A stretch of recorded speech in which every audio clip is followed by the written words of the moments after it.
They say time heals everything. But what if the heart never wanted to be healed? Decades have passed, yet every time Priscilla walks through the gates of Graceland, it's as if the world stops because some love stories don't age. They echo, and this one, between a king and the girl who never stopped loving him, still whispers through the walls of that mansion. Asterisk, it begins on a quiet morning in Memphis. The gates of Graceland stand still, silver and silent, as if holding their breath. And then, a single car rolls up the driveway. Inside sits Priscilla Presley, older now, graceful. Calm, but her eyes still carry the same storm that once followed the king of rock and roll, for the first time in years. She's walking through the house that once echoed with his laughter. She pauses at the doorway of the living room. The air feels alive with memory. Every picture frame, every velvet chair, every glimmering trophy still seems to whisper his name. You can almost hear it, Elvis. He's everywhere, nowhere at all. She smiles softly, the kind of smile that hides both love and ache. And then, she says under her breath, "You never really left, did you?" From that moment, her journey begins, a journey back through time, through fame and heartbreak, through the quiet spaces where love refused to die. Germany, 1959. The world was colder then, quieter. Elvis Presley, already a global sensation, was serving in the U.S. Army, far from the screaming crowds. He was lonely. The stage lights had dimmed. The applause had gone silent, and then, at a party one evening, a young girl named Priscilla Presley walked in. She was just 14, shy, wearing a simple dress, with eyes full of wonder and nerves. Elvis noticed her instantly. Not because she was dazzling or loud, but because she was still, graceful, and carried an innocence he'd nearly forgotten existed. They talked for hours that night. He told her about his mama, about how fame had changed everything, how people looked at him but rarely saw him anymore. And she listened, really listened. By the time she went home, something had shifted. He had smiled in a way he hadn't in months. And she had found a secret she could never tell, that the king of rock and roll had looked at her like she was the only person in the world. It was the kind of beginning that never announces itself. It just happens. Quietly. Years later, Priscilla moved into Graceland. She was older now, though still barely 20. The girl from Germany had become the woman standing beside America's most famous man. Life at Graceland was beautiful and strange. There were nights of music, laughter, and sudden bursts of joy. Elvis would play the piano at 2 a.m., calling her down from upstairs just to sing a few bars of Love Me Tender. He'd say, "Sheila, this one's for you." And she'd blush, trying not to smile too wide, because everyone was watching. But there were also the quiet hours, the phone calls he didn't explain, the long tours, the empty chair at breakfast. Priscilla once said later that loving Elvis was like loving lightning, beautiful, powerful, but impossible to hold. She knew, even then, that his heart belonged to the world. But somehow, he always came back to her. There's an old photograph, Elvis on the steps of Graceland. Priscilla beside him in white. He's looking at the crowd. She's looking at him. That's all you need to understand about their story. Fame has a way of magnifying everything. The love, the mistakes, the distance. By the early 70s, the crowds had grown louder, the nights longer, and Elvis's world more chaotic. He was performing in Las Vegas, wrapped in rhinestones, adored by millions. But backstage, he looked tired, older, as if the weight of all that love had started to crush him. Priscilla could see it. She would stand by the curtain, watching him walk out under the lights, smiling that famous smile that wasn't always real. When the show ended, he'd collapse in the dressing room, sweat pouring, eyes distant.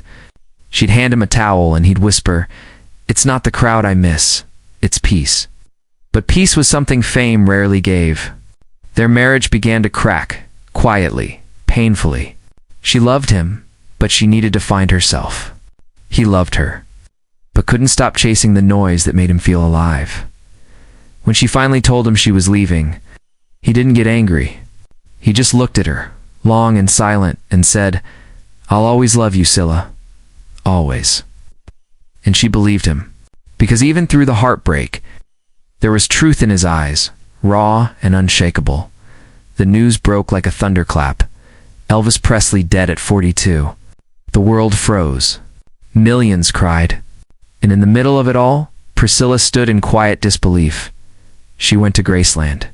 Every step through those halls felt heavier than the last. The piano sat untouched. The jumpsuits hung perfectly pressed.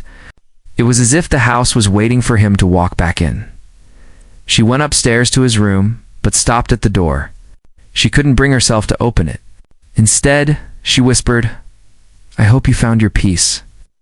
Outside, fans lined the gates, sobbing, holding candles, and for the first time she realized Elvis didn't just belong to her, he belonged to the world. Yet somewhere deep down in a place beyond words, she knew she still belonged to him. After his death, Graceland could have faded into dust, another celebrity mansion lost to time. But Priscilla wouldn't allow it. She took the reins, turned grief into purpose. With care and fierce love, she preserved every detail, the rooms, the furniture, the gold records on the wall. When Graceland finally opened to the public, thousands came from all over the world. Some cried at the gates. Others smiled and whispered, "Thank you." And Priscilla stood quietly behind the scenes, watching people discover what she had always known, that Elvis was more than a performer. He was a feeling, a force, a man who gave the world pieces of his soul and asked only to be remembered kindly. Every tour, every story, every song that played through those halls was a promise kept. A promise she made the day she lost him, that love doesn't end, it just changes form. Decades passed. The world changed, music changed, generations moved on. But the legend never dimmed. Priscilla would sometimes sit for interviews. Someone would always ask, "Did you ever stop loving him?" And she'd smile, not the kind of smile that answers, but the kind that remembers. She'd say, "You can't stop loving someone who's part of who you are." She carried his memory with grace, never bitterness. At charity events, at tributes, she'd still glance toward the stage whenever an old Elvis song played, as if waiting for him to walk out one more time. And maybe in some way, he always did. The fans still send letters, flowers, and prayers. And Priscilla keeps them, reads them, sometimes late at night, when the world is quiet. She says they remind her that love, once true, never really fades. It just finds new voices to speak through. Now, in her later years, Priscilla often returns to Graceland alone. She walks the paths slowly, touching the railings, pausing where they once laughed. The gardens shimmer in the Tennessee sun, and from somewhere deep inside the mansion, faintly, a record spins. Can't help falling in love. She closes her eyes. Every word still feels alive. Every note still feels like a heartbeat.